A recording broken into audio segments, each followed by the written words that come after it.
Qual é a melhor forma de estruturar um programa de Agentic AI para fazer o melhor uso possível da tecnologia de uma maneira escalável e eficiente?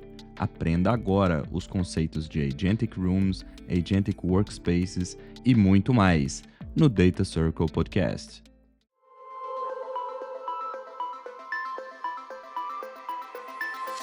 Bem-vindos e bem-vindas ao Data Circle Podcast, nosso podcast sobre AI e negócios, onde a teoria encontra a prática. Salve, salve, membros do Data Circle, a nossa comunidade que une a tecnologia com os negócios. Estamos aqui para mais um episódio do Data Circle Podcast.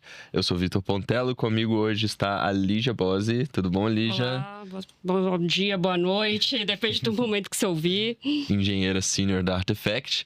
Temos aqui também o nosso Tadeu Passos. Salve, salve, família. Boa. Nosso diretor associado na Artefact. E o Vitor Coimbra, partner na Artefact também. Tudo bem, pessoal? Um prazer estar de volta. Boa.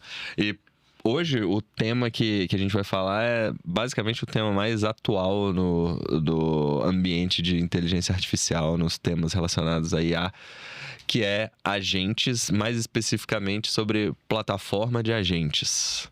E aí eu vou deixar a bola quicando aí para vocês aproveitarem. Não, legal, a introdução vai ser nossa, então. Não, legal, acho que só para dar um pouco de contexto, né, assim, a ideia de plataforma de dados, ela evoluiu muito nos últimos 10, 15 anos, né? Então, lá em 2010, com o advento das clouds, né? Todo mundo queria jogar os seus dados, né, para ambientes cloud. Aí começou toda a ideia de Data Lake, Data Warehouse, toda a plataforma mais clássica que a gente conhece hoje, né? E aí, de 2020 para cá, né, depois desse salto, a gente começa a ter, com AI, né, com o advento dos agentes e generativa e a generativa, as coisas começam a mudar. E agora se fala muito nessa ideia de agentic plataforma, né? Mas para você dar esse salto, é importante ainda você ter a base bem consolidada, que é a sua fundação ali, a sua data plataforma, o seu data lake, seu data warehouse, coisa que o Tadeu aqui é especialista já em montar várias, né? Já fiz aí alguns projetos e acho que é isso, né? A gente tem que começar com uma certa fundação, né? Não dá pra gente falar de agente se algumas empresas ainda estão na fase de discovery ali do seu processo de transformação digital, de migração para um ambiente de data platform um pouco mais estruturado. Mas, assim, a gente já viu aí nos últimos anos, especialmente, que, cara, se 10 anos atrás, quando a Artefact começou, muitas das empresas ainda estavam das grandes empresas, né, falando aqui de enterprise, ainda estavam no começo dessa migração, assim, começando a entender o que é um data lake, o que é um data warehouse. Hoje em dia, assim, já virou, assim, troco de caixa, né? Muitas das empresas já têm seus data lakes, seus data warehouses ali bem estruturadinhos e já estão começando a procurar case, né? E agora, so what? Agora a gente começa a falar dessas plataformas aí de agentes e tal, casos de machine learning um pouco mais avançados aí, alavancando toda a questão de inteligência artificial, chatbots, tudo isso que a gente está vendo de novidades por aí. E acho que trazendo um pouco do gancho do que vocês trouxeram, o processo de tratar o dado como um ativo, que é basicamente o que surge desde 2010 no Data Warehouse, aí depois descobriram que o Data Warehouse podia ser muito complexo para construir, aí teve a arquitetura do Data Lake, e aí a evolução da arquitetura do Data Lake, o Data Lake House, aí agora com agentes e tudo mais. Tudo isso são formas de abordar o mesmo problema, que é basicamente como tratar os dados de uma maneira que eu consiga extrair insights e valor com eles. E com o advento aí, né, de Agentic AI, é basicamente uma forma a mais e uma forma muito poderosa a mais de extrair esse insight, esse valor com os dados. Mas no final das contas, a tecnologia por si só, e aí é bem importante a gente falar isso, porque muitas vezes a tecnologia por si só é só uma commodity no final das contas. Tipo, ela por si só, você consegue entrar na internet lá e fazer uma consulta no ChatGPT e qualquer outro provedor de IA. O valor, de fato, dos casos de uso e da visão de produto que está relacionado ali a extrair valor dos dados é no dado. Então, você precisa ter um ambiente de dados bem estruturado, uma plataforma de dados bem estruturada, para justamente você conseguir extrair todo esse potencial de valor que a tecnologia promete. Então, só trazendo uma base aqui para a gente conversar sobre. E eu acho que, assim, talvez aqui colocando o carro na frente dos bois aqui, mas você falou de insight, né? Eu acho que a gente pode falar de outras coisas também aqui quando a gente fala de agente, né? A partir do momento que a empresa já tem seus dados estruturadinhos ali dentro do seu warehouse, lake house, esse tipo de coisa, até assim, outras coisas além de insight a gente consegue falar também. A gente consegue falar de otimização de processos que já existem. Exato. Então, por exemplo, olha, a gente tem, sei lá, cálculo de um processo ali de sellout ali para as empresas. É um processo que muitas vezes ali eles garantem que a qualidade dos dados, por exemplo, ela é feita na mão ali, né? Existem checks and balances ali no meio do processo e não necessariamente um processo que gera insights, mas é um processo muito vital nas empresas, né? Para eles saberem, enfim, a receita, esse tipo de coisa. E aí, quando a gente está falando de qualidade de dado também, muitas vezes tem que o analista ali checar se o dado está consistente, se está fazendo sentido ali dentro. E a gente, quando a gente tem uma estrutura desse tipo, a gente começa a falar de agentes, os agentes começam a entrar também olhando para a qualidade daquele dado. Também conseguindo fazer, Exato. enfim, entrar ali numa lógica um pouco mais complexa de análise e falar, olha, esse parte do processo aqui tá dando problema, os dados aqui eles estão um pouco inconsistentes, eles têm essa possibilidade de dar um erro no futuro aqui. E a gente pode, enfim, ter uma gama ampla de coisas que a gente pode fazer com agentes aqui, não só trazer insights, mas também otimizar processos que já existem. E até em cima do que você está falando, às vezes redefinir completamente um processo, né? Não necessariamente otimizar os que já existem, mas muitos processos podem ser totalmente repensados utilizando agentes de uma maneira em que não era possível anteriormente, pensando até no o objetivo do processo continuar o mesmo, mas o caminho que ele faz, a forma dele chegar nesse objetivo mudar totalmente a partir dessa tecnologia.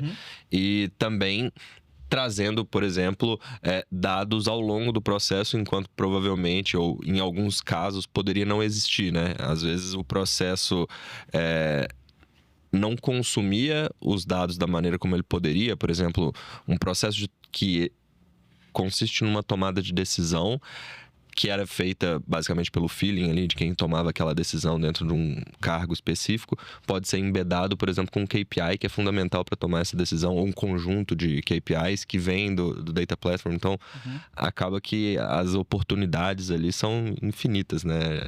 Dentro de tudo isso aqui que a gente está falando. Eu vejo muito, por exemplo, antes a gente só tinha análise de dados ali dentro da plataforma. Hoje a gente tem a opção de ter um agente para agir em cima desse dado. Eu queria entender como é que vocês veem, por exemplo, o impacto disso num consumidor final. Então, como essa ação ali de um agente pode impactar um consumidor final ali nessa questão, né? Perfeito. E aí eu acho que só para pegar o que realmente mudou, né? Porque quando a gente fala de plataforma de dados, em agentes, em agentificação, né? De fato, o que mudou? No final do dia, mudou o use case. Mudou que antes a gente fazia dashboards, né? Que era 99% dos casos do meu Data Lake. Era fazer dashboards, talvez ali um forecast, talvez ali uma ciência de dados mais micro, né? Mas ainda a maioria era BI. E agora a gente tem outras possibilidades.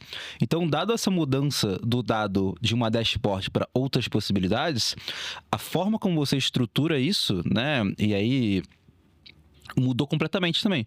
Então, pensando um pouco no impacto ali do consumidor final. Quando você fala consumidor final, é o consumidor da empresa ou o consumidor do dado? Da empresa. Da empresa. Então, acho que aqui tem alguns fatores. O primeiro que, antigamente, né, quando era dashboard, né, você tinha que ter alguém olhar lá fazer a análise do dashboard para poder tomar uma ação e essa ação impactar o consumidor no final, né? Agora, esse processo já é muito mais rápido, porque você pode cortar, digamos assim, esse meio do caminho e ter o insight direto acionável com o consumidor final. Acho que o exemplo mais clássico disso é o chatbot, de fato, né? Então, muitas empresas, por exemplo, hoje em dia, ao invés invés de ter call centers ou grandes estruturas de recepção de dúvidas, né, para receber dúvidas de clientes finais, elas optam por usar uma inteligência artificial, uma IA generativa que consegue fazer o mesmo efeito, né, receber as dúvidas, conversar com o cliente, ter todo esse tipo de engajamento, ao invés de, por exemplo, você ter que treinar um time que vai consultar uma dashboard ou consultar um índice de busca ali, né, para ele poder acessar e depois falar com o cliente final. Então se corta esse processo. E aí, para a plataforma de dados conseguir se adaptar para isso, na minha visão, foram 3 coisas que mudaram, assim, tá? A primeira é que já tinha um conceito de você conseguir processar qualquer tipo de dado em qualquer momento, mas ainda era muito incipiente, porque, de novo, o caso de uso principal era dashboard. Então, no final do dia, você queria botar os seus dados numa tabela de linhas e colunas e era isso que você queria, né? No final do dia, esse era o objetivo. Não importa você ter um data lake que consegue jogar imagem, áudio, o que for, no final do dia... Você desmembrava esse dado não estruturado. Exatamente. Tentar estruturar. Você queria muito colocar ele numa estrutura de CSV, tabela e tal. O que hoje não faz mais sentido, porque hoje a maioria da interface é conversacional. Então, você precisa ter estruturas de processar dados multimodais, né? Então, ou seja, multitipos. Então, eu preciso ser capaz de não pegar, ao invés de tabular uma imagem, eu preciso ser capaz de processar a imagem de fato. Ao invés de tabular um áudio, eu preciso ser capaz de processar o áudio de fato. Acho que essa é a primeira grande mudança dessa ideia de agentic platforms que as empresas precisam se adaptar. A segunda, para mim, é a ideia de ser real-time, né? Que antes a dashboard podia ser atualizada uma vez por dia, né? Então, tudo bem, né? Você não precisa ser real-time.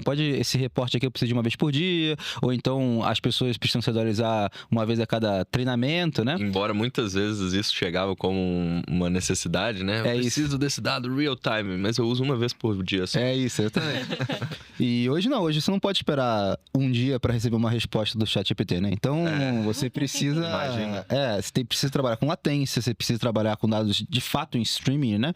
Que eu também acho que 90% das plataformas não estão preparadas para receber dados em streaming, por exemplo, né? Eles são processados em batches, demora, ainda tem pipelines aí que ainda são bem não otimizados.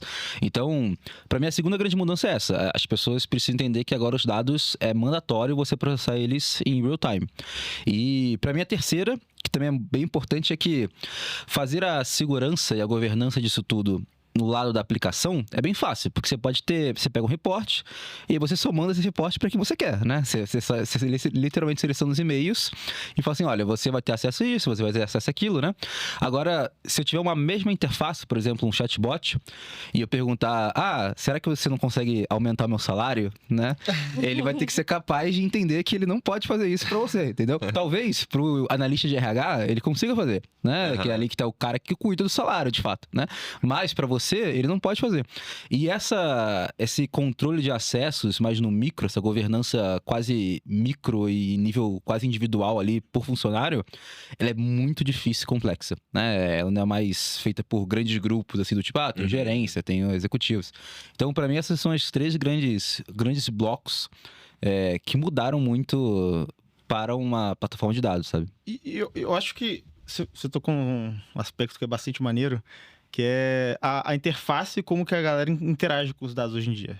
Porque, assim, antigamente, tipo, assim, eu venho de um perfil de engenharia, né? Então, sempre tive bastante familiaridade ali, para mexer, que nem você falou, né? Com formato tabular de dados, esse tipo de coisa. SQL e por aí vai. Mas hoje em dia, você tem como usar esses dados, e, tipo, através de agentes e tudo mais, empoderar outros perfis, e perfis que a gente nunca imaginava. Então, por exemplo, um que eu achei assim a mais é um case que a pessoa que está na ponta, né, em vendas, ela, enfim, manda um áudio pro chatbot, né? Meio que o áudio do WhatsApp mesmo, uma interface que ele já está super familiarizada. Manda o áudio e o chatbot já entende aquilo ali que ele está falando e responde para ele assim, uma resposta alavancada em dados, né? Baseada em dados. ou seja, empoderando uma galera que tá numa ponta assim que tá totalmente distante de qualquer, enfim, mundo de TI, análise de dados, SQL, esse tipo de coisa. Então, muito doido, né? Essas possibilidades que a gente tem hoje em dia. E esse aspecto da democratização dos dados para uma cultura data-driven dentro das organizações, isso não é novo, né? Só que a capacidade da tecnologia de acelerar isso e criar esse tipo de caso de uso, por exemplo, de uma pessoa que não necessariamente precisa ter o background técnico para tomar uma decisão baseada em dados e não necessariamente precisa ter um dashboard construído para aquela decisão, porque muitas vezes acontecia isso, né? Às vezes o time de negócio pedia um dashboard pro time analítico porque tinha um determinado problema acontecendo e eles precisavam tomar uma decisão. E aí eles iam lá, construíam um dashboard, o dashboard roda lá até hoje, tem 10 anos que o dashboard está lá, mas tem uma decisão que o pessoal tomou usando aquele dashboard e ele continua lá.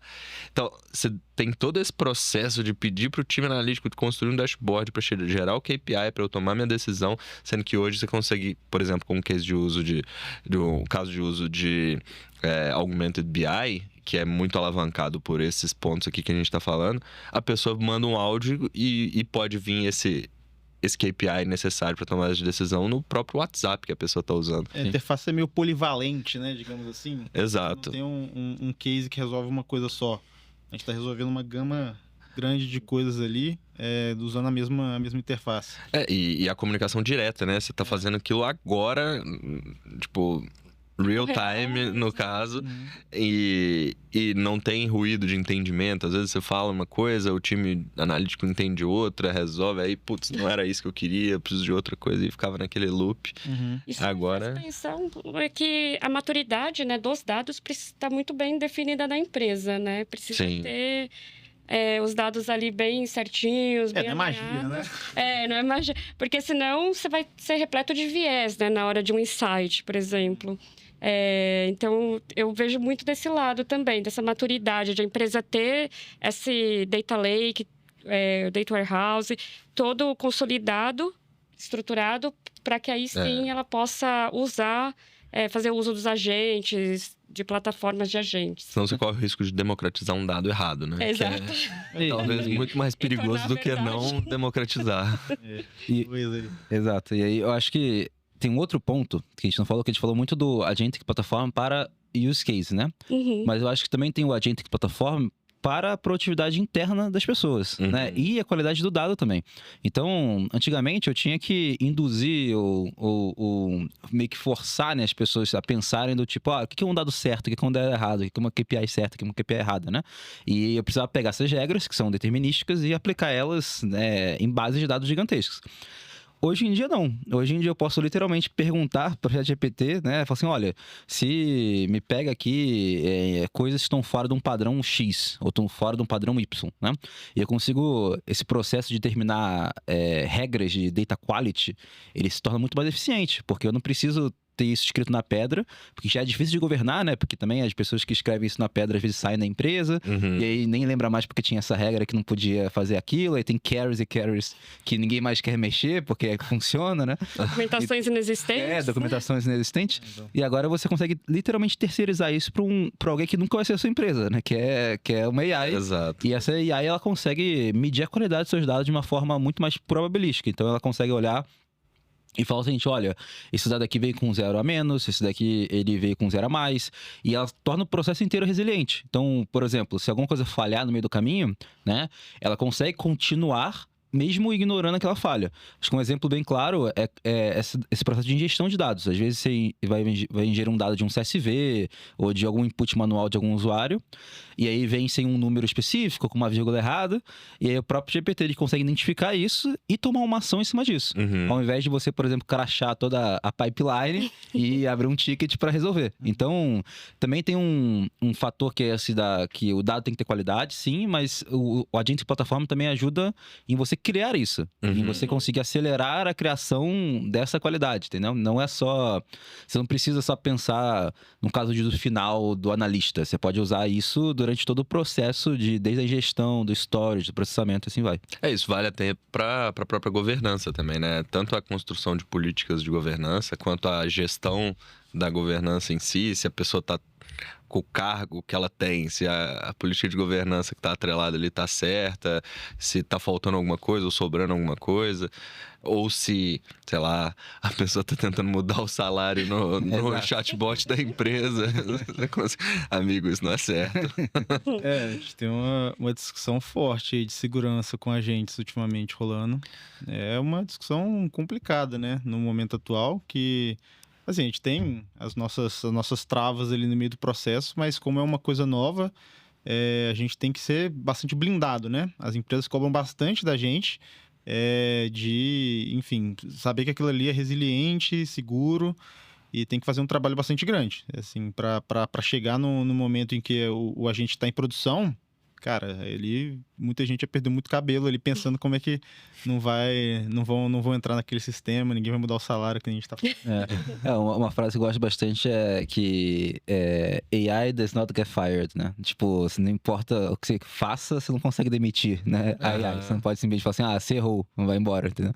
Então tem que ter um senso de responsabilidade coletiva quase quando você usa esse tipo de coisa, né? Do tipo, você tem que trabalhar não só na segurança do próprio agente, mas em educar as pessoas como usar de forma certa, né? Entender o que pode e o que não pode. Então, são várias layers, né? Não é só uma layer sistêmica lá de evitar um hacker, né? Você tem que pensar em layers e layers de processos para conseguir garantir que aquele caso de uso vai ser usado da melhor forma, ou da forma pelo menos mais correta, né? Vou roubar aqui o papel de host aqui do Pontelo. Pergunta aqui pro nosso partner aqui, ó, assim, eu tenho 5 anos de idade, me explica o que é um agente aí que a gente tá falando aí. Nossa, difícil, cadê o Ed nesse momento?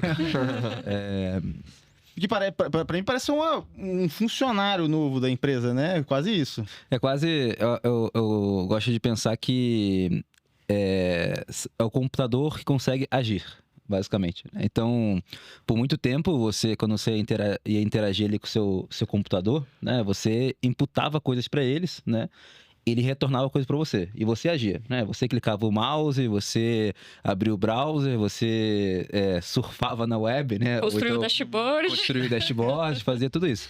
Agora, o agente, imagina que ele é basicamente a capacidade desse computador de agir, mas ele não vai agir com base numa regra. Ele vai agir com base no que ele acha que você está querendo. Eu acho que essa é a grande mudança. Porque antes, né, a gente pensava muito em automatizações, em processos.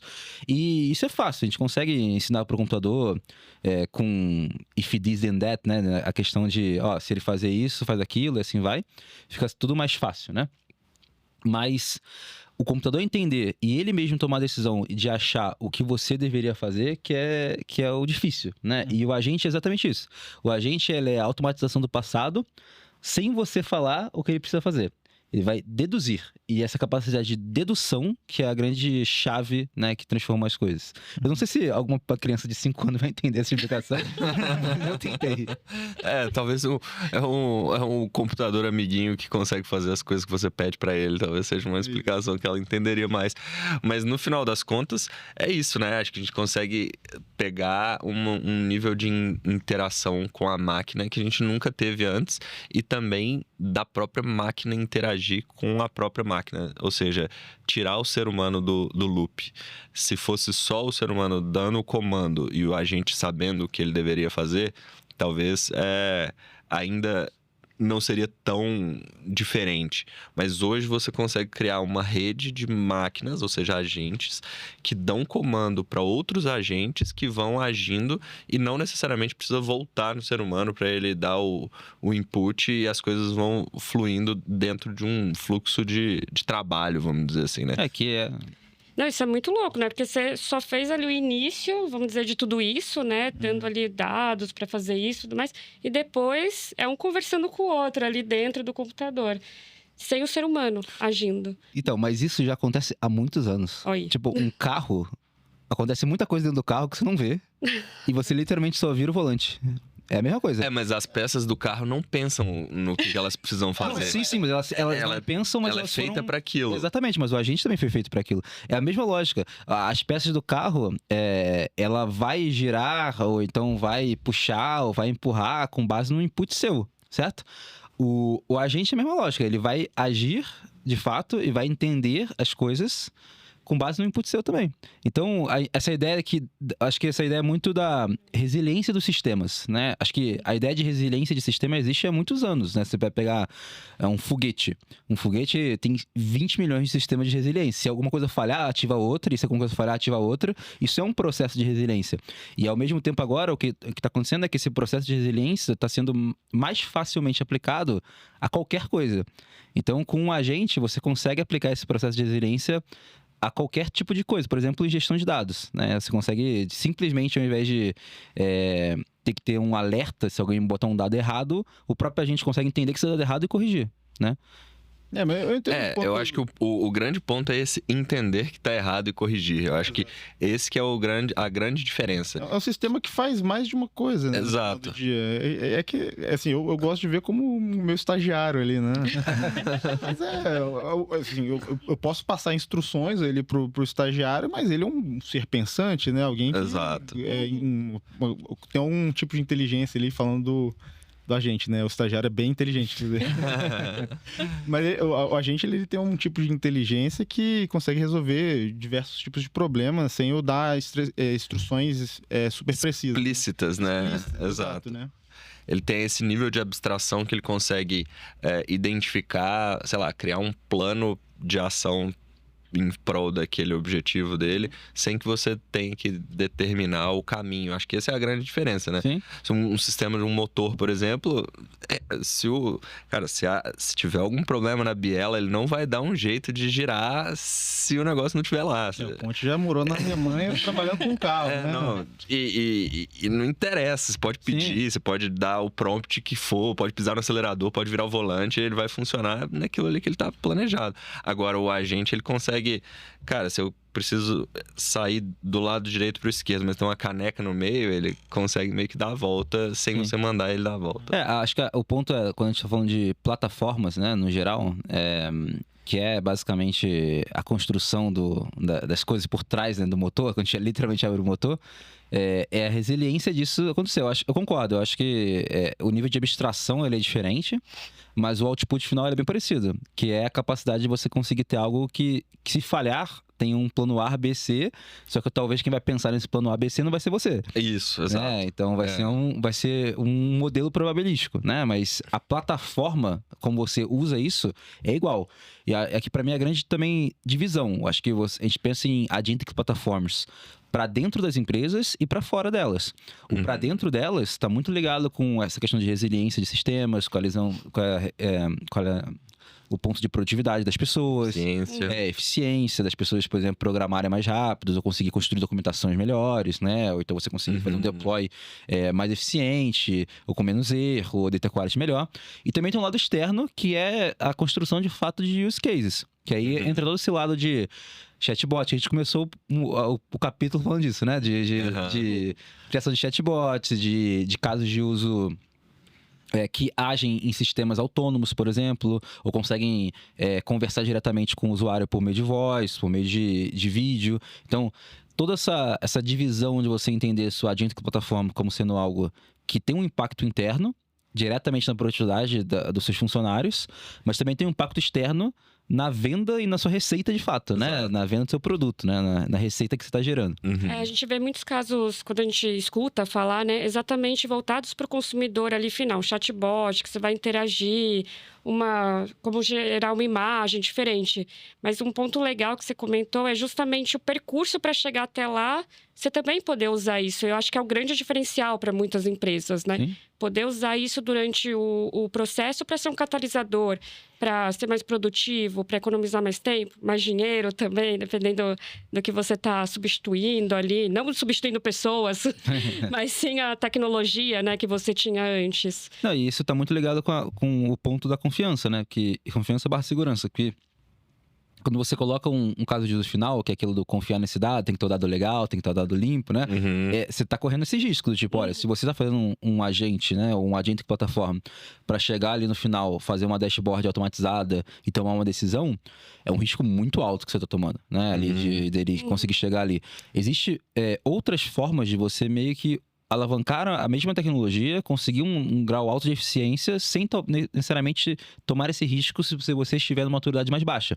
Exato. E um exemplo disso que eu vejo muito é a capacidade dos copilots da vida, né? Então, quando você tem um assistente de código, que, assim, o assistente de código, ele literalmente mora ali do lado do seu time técnico, né? Programando carries, programando scripts em Python, e ele vai fazendo pequenas correções ou pequenas coisas ali que vão criando essa confiança nos programadores, né? Que no futuro vão utilizar isso. Então, é um processo essa confiança. Não é algo do tipo, olha, a partir de agora, o CEO da empresa vai perguntar para esse chatbot qual que é o número de sellout. Ele não vai confiar. Ele não vai confiar. Ele vai querer ouvir do diretor dele, do gerente dele e do coordenador dele, e assim vai, entendeu? E no final das contas é um processo de evolução, né? Vamos pegar o exemplo ali da pessoa que está usando o Copilot para código. Primeiro ele vai perguntar, putz, qual é a função em Python que faz isso e isso? Aí ele vai falar a função, ele vai lá codar e vai usar essa função não, né? O método. Aí daqui a pouco ele vai falar, pô, eu quero uma função em Python que faz isso, isso e isso. Aí ele vai lá criar uma função pequena no código. Aí daqui a pouco ele vai começar a ter mais confiança no output ali, o output tá ficando bom. Vai falar, cara, eu preciso de uma API que consome esse dado e conecta com esse sistema. Aí ele vai montar lá o código da API inteiro e aí ele vai testar, se precisar vai ajustar uma coisa ou outra, até que pode chegar um momento que ele vai fazer coisas maiores, inclusive usando o próprio Copilot. Mas é isso, ele começa não já direto... Cara, cria o software inteiro, cria o RP da minha empresa agora. Tipo, prompt, cria o RP da minha empresa. Tipo, ele vai aumentando a complexidade à medida que a tecnologia vai. Ele pode criar o sendo RP, né? capaz. Mas olha isso. Esse é o ponto. Acho que ali ela comentou ali num ponto bastante interessante, né? Que a discussão hoje em dia é substituir ou não mão de obra, né? Vamos ficar todo mundo desempregado. E assim, eu acho que não, porque tem esse ponto de que os processos dentro das empresas ainda são bastante humanizados, né? O que vocês falaram, o chatbot ali, o agente, ele não vai criar um software do nada sem ter contexto. O contexto ainda está aqui, ó, na nossa cachola. A gente ainda sabe o nosso modelo de negócio, a gente sabe o que funciona, o que não funciona. E a gente consegue construir uma coisa muito mais legal com os agentes quando a gente ensina ele esses processos. É uma coisa que ele não sabe. Ele sabe fazer a operação ali, a execução com base no que você instruir ele. Mas a gente ainda tem esse papel, né? Tanto, assim, vou falar como engenheiro de software, por exemplo. Eu ainda tenho esse papel de instruir como é que se constrói aquele software pro agente. Falar enfim, a lógica da operação ali. Arquitetura, né? Arquitetura, exato. E quem vai fazer a função Fibonacci ali no meio é o agente. Mas quem vai Você vai rever, né? Você Vai validar. Quem vai validar, e não só validar, né? Mas também dar o caminho das pedras. Direcionar ali, mesmo, né? Lógico.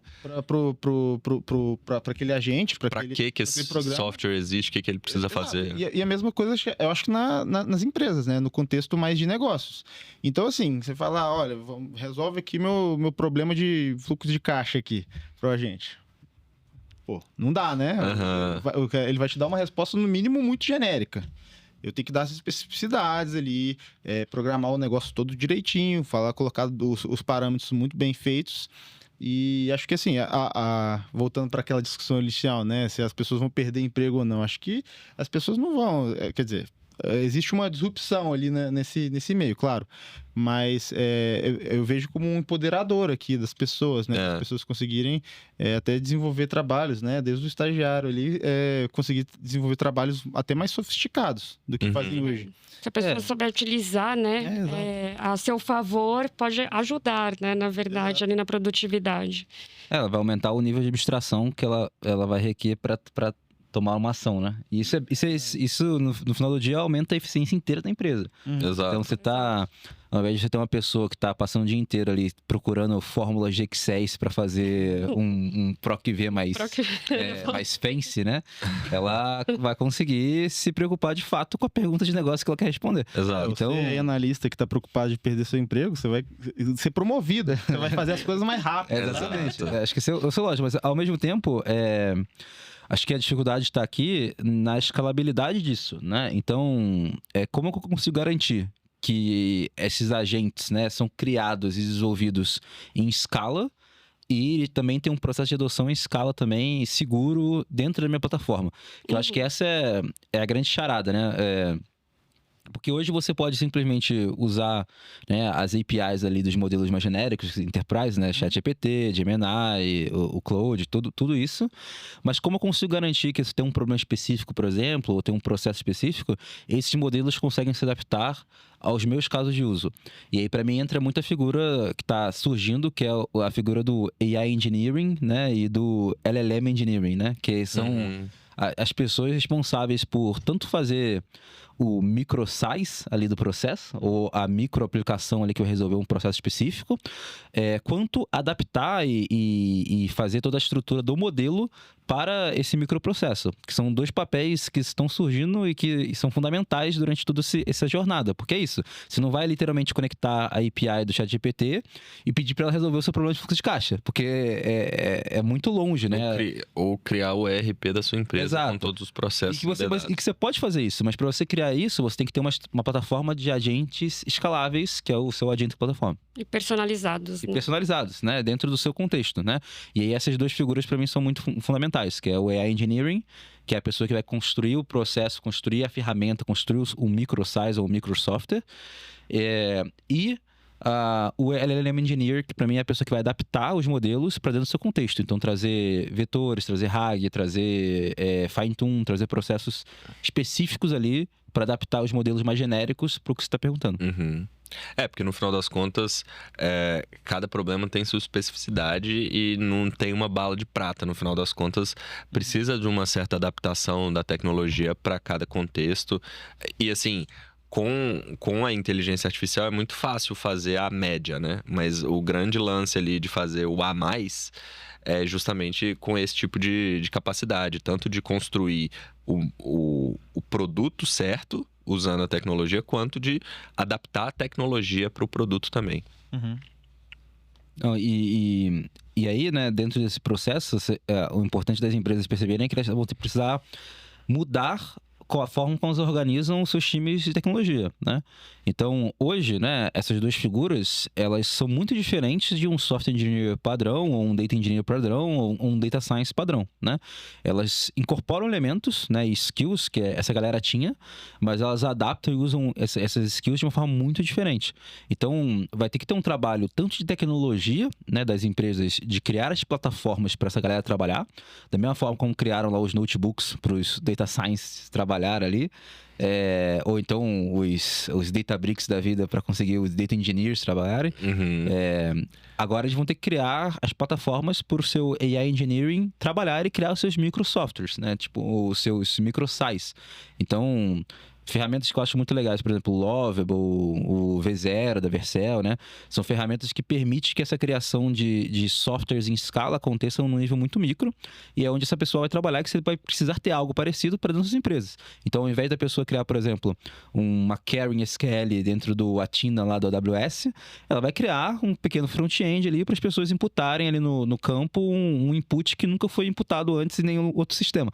E da mesma forma como o LLM Engineer vai pegar lá as APIs dos modelos mais avançados e adaptar para um RAG dentro da sua fonte de conhecimento interna, entendeu? Então, isso é muito diferente do que os times de tecnologia estão preparados para fazer. Então, essa adaptação ela é bem importante de acontecer, que eu vejo muitas empresas ainda engatinhando durante esse processo.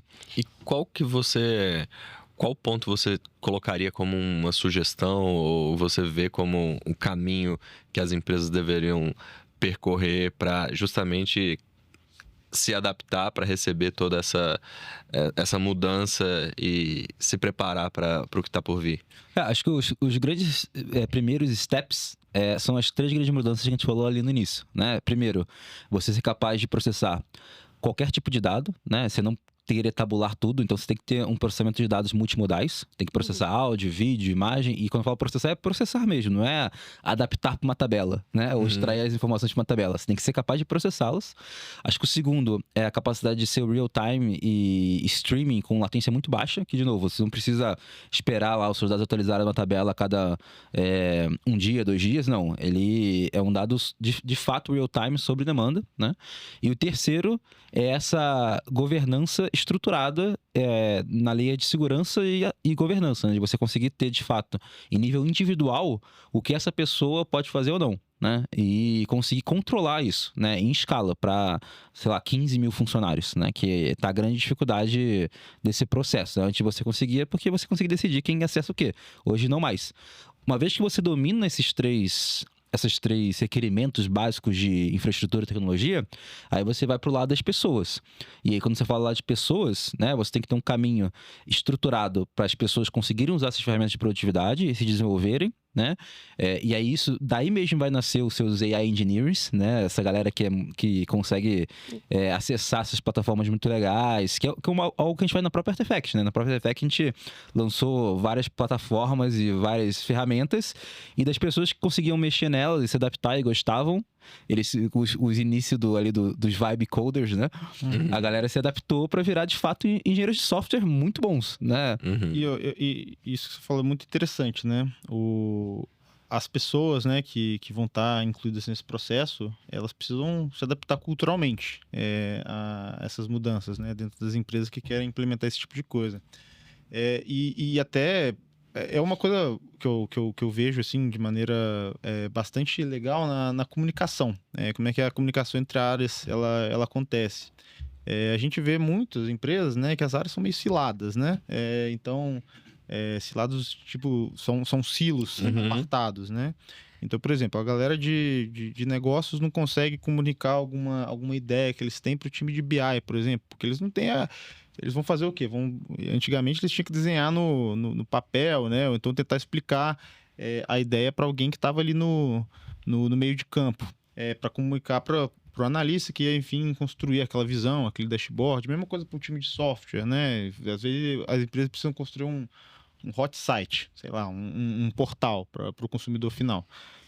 Até que explica que na área de porco na tomada, né? Tem que passar a ideia certinho.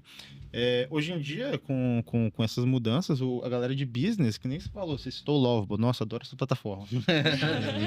Cara, assim, é fantástico como é que, conversando ali com o Lovable, para quem não conhece, é enfim, uma ferramenta que, conversando com ela, você consegue construir um website, um sistema até bastante complexo, né? Com front-end, back-end ali, tudo comunicado, integrado com seus dados. Enfim, aí com essa alavanca, o time de business consegue, enfim, se comunicar, voltando no ponto da comunicação, se comunicar melhor com quem vai de fato construir aquela ferramenta no final da linha ali, né? Falar, olha, eu quero que esse botão aqui seja verde, não vermelho, sabe? Esse tipo de coisa. Que parece boba, mas só que, assim... Faz diferença. Gera dispêndio de tempo, exato. E você também comentou, né? Da questão de onde é que dentro da mudança cultural surgirão os LLMs engineers, né? Porque até, gente, vamos combinar, se alguém falar que tem 10 anos de LLM engineer experiência... Tá errado, tá? Um ano a gente já pode trucar. Exatamente. Exato. Tem gente, assim, que tem bastante experiência em AI, esse tipo de Redes coisa. neurais e tal. Que obviamente vai conseguir se adaptar melhor a essa realidade, né? A gente, enfim, trabalha fazendo o self-plug, a gente trabalha bastante tempo com esse tipo de coisa, então pra gente é mais nativo, né? Entender esse novo dialeto da tecnologia, mas de fato, né? Conforme que eu falei, né, os times de business vão começando a experimentar com essas ferramentas, os times, não só o business, né? Mas os mais diversos times vão começando a experimentar com essas ferramentas, vão surgindo novas oportunidades ali dentro, né? As pessoas vão tendo ideias novas e construindo coisas cada vez mais legais ali dentro, né? Das empresas. Não vai ter um curso, né, específico para se tornar um LLM Daqui talvez Daqui 5 a um anos. tempo, sim. Exatamente. Hoje eu vejo que No LinkedIn deve estar cheio de curso. Eu vejo que para quem quer iniciar agora, que não está dentro de uma empresa, né, não tem essa oportunidade, é sendo muito curioso. Então, sim. acessando essas plataformas que você consegue ter um trial ali para testar, sendo curioso, indo atrás, buscando diferentes tecnologias que você pode utilizar ali no seu dia a dia, né? E até pra quem tá dentro da empresa. E para quem está É. dentro, sem dúvida, Sim, né? E aí, Não, esse pra quem tá dentro em uma função diferente, talvez, tipo, é justamente essa parte da curiosidade. Né? é a curiosidade, com Experimentar, certeza. quebrar as coisas e saber que tá tudo bem, né? Acho que isso para mim é a democratização da tecnologia de fato. Você dá a capacidade das pessoas de criarem a própria tecnologia. Então, isso é algo que é a disrupção mais importante para mim. É a capacidade de você virar para um analista de RH, por exemplo, né? Dele criar o próprio site que ele vai usar numa campanha de doação de sangue, por exemplo. Né? Então, é algo que antes era impossível. Sim. Era algo que assim, não, vou ter que pedir abrir um ticket pra galera da IT, pra E botar aí o não ia ser backlog. priorizado. Não vai ser priorizado, porque, putz, eu vou fazer um site aqui pra fazer uma campanha interna de doação de sangue, entendeu? Não ia gerar ROI, né? Aham. Mas hoje não, hoje ele consegue entrar no Lovell, por exemplo, e pedir lá, já faz um site aqui pra mim, pra me mandar aqui pro pessoal, porque a gente quer fazer uma campanha com os funcionários de doação de sangue. E isso é democratizar tecnologia. E no final das contas, de fato, poderia não gerar ROI antigamente e agora pode gerar ROI porque o custo é infinitamente inferior exatamente. ao que era há pouco tempo atrás. Você não tem um time mobilizado para montar o site da campanha de doação de sangue. Tipo, a pessoa pode ir lá e fazer. Então, é quase custo zero pensando em Zero tudo. esperança de retorno maior que zero. Então Exato. Já deu ROI, né?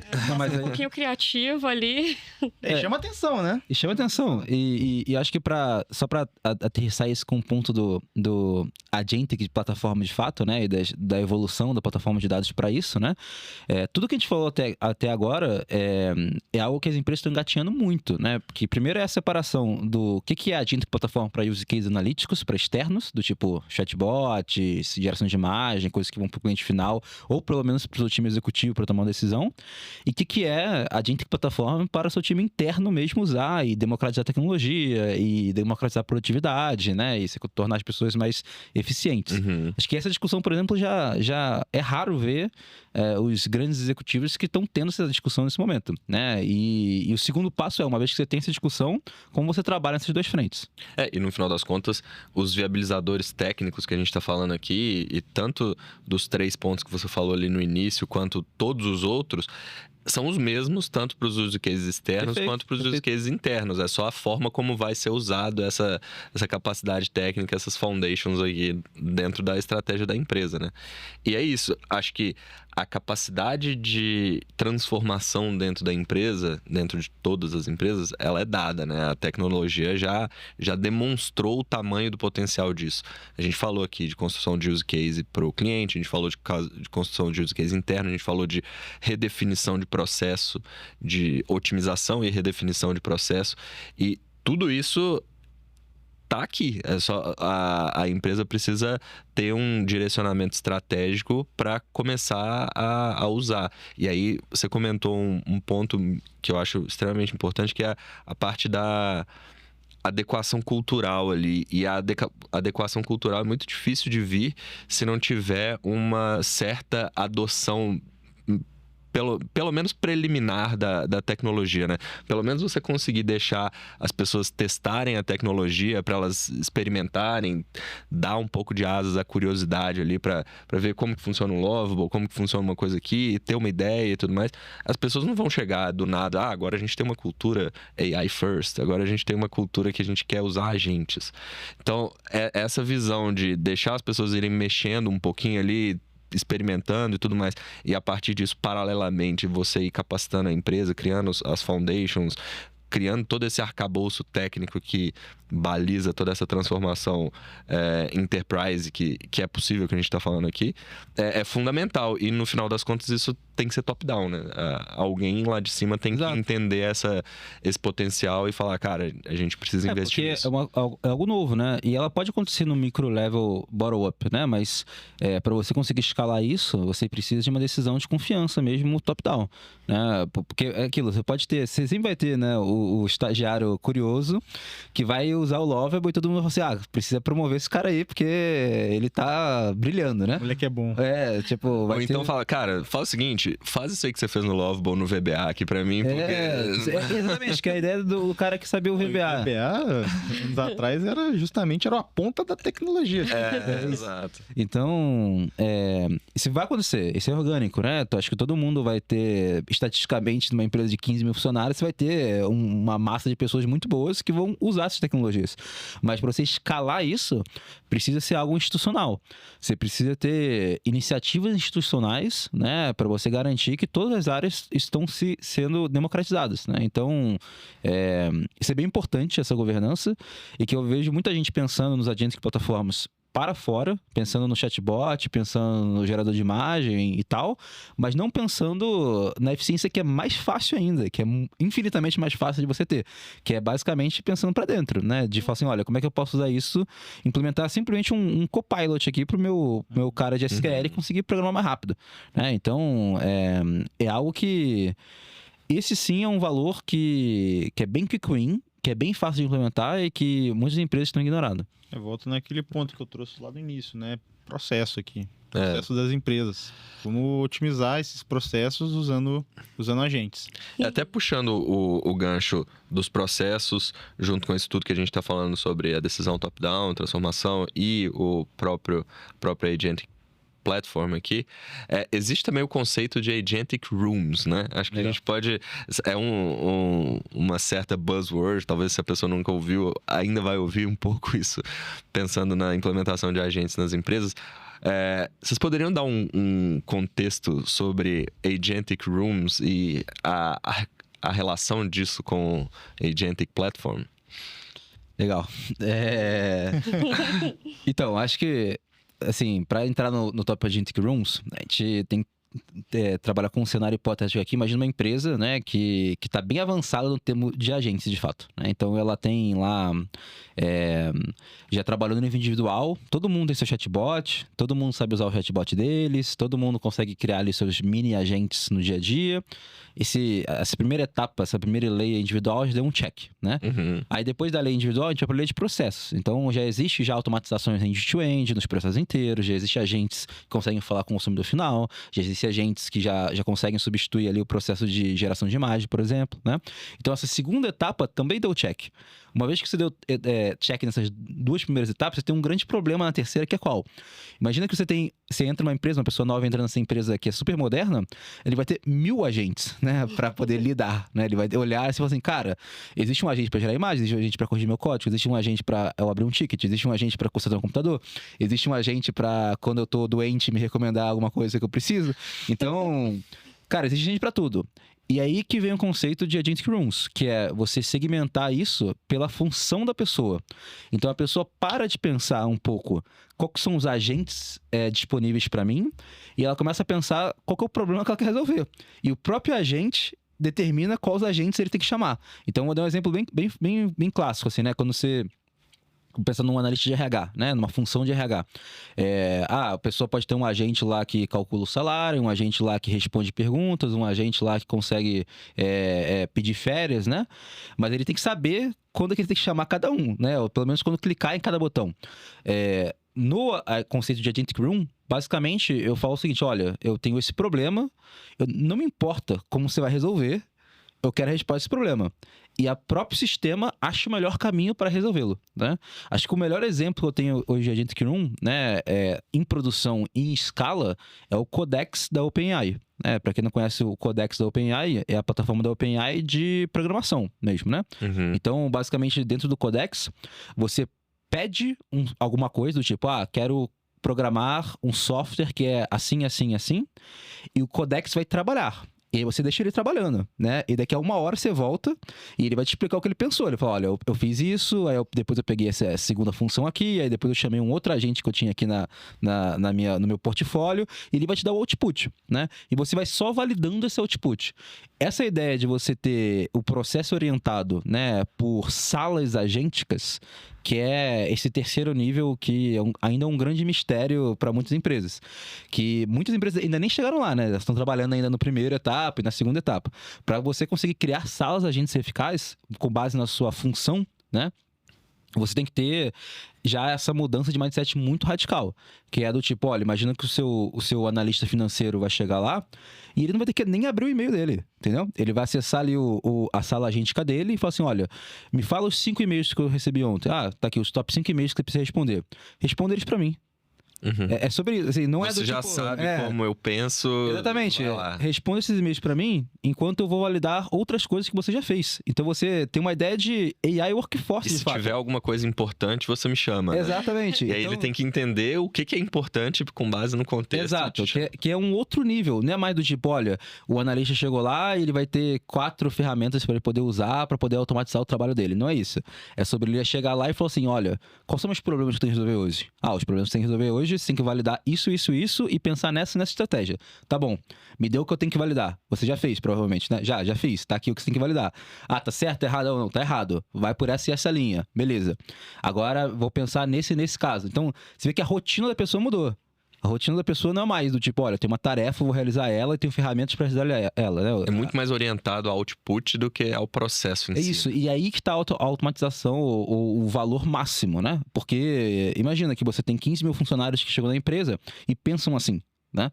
Você tem um output de valor absurdo no termo de eficiência econômico, de fato. Então, essa ideia do Agentic Room, né, é um pouco dessa, das salas agênticas. É você ter workstations otimizados, né, para um modelo agentic.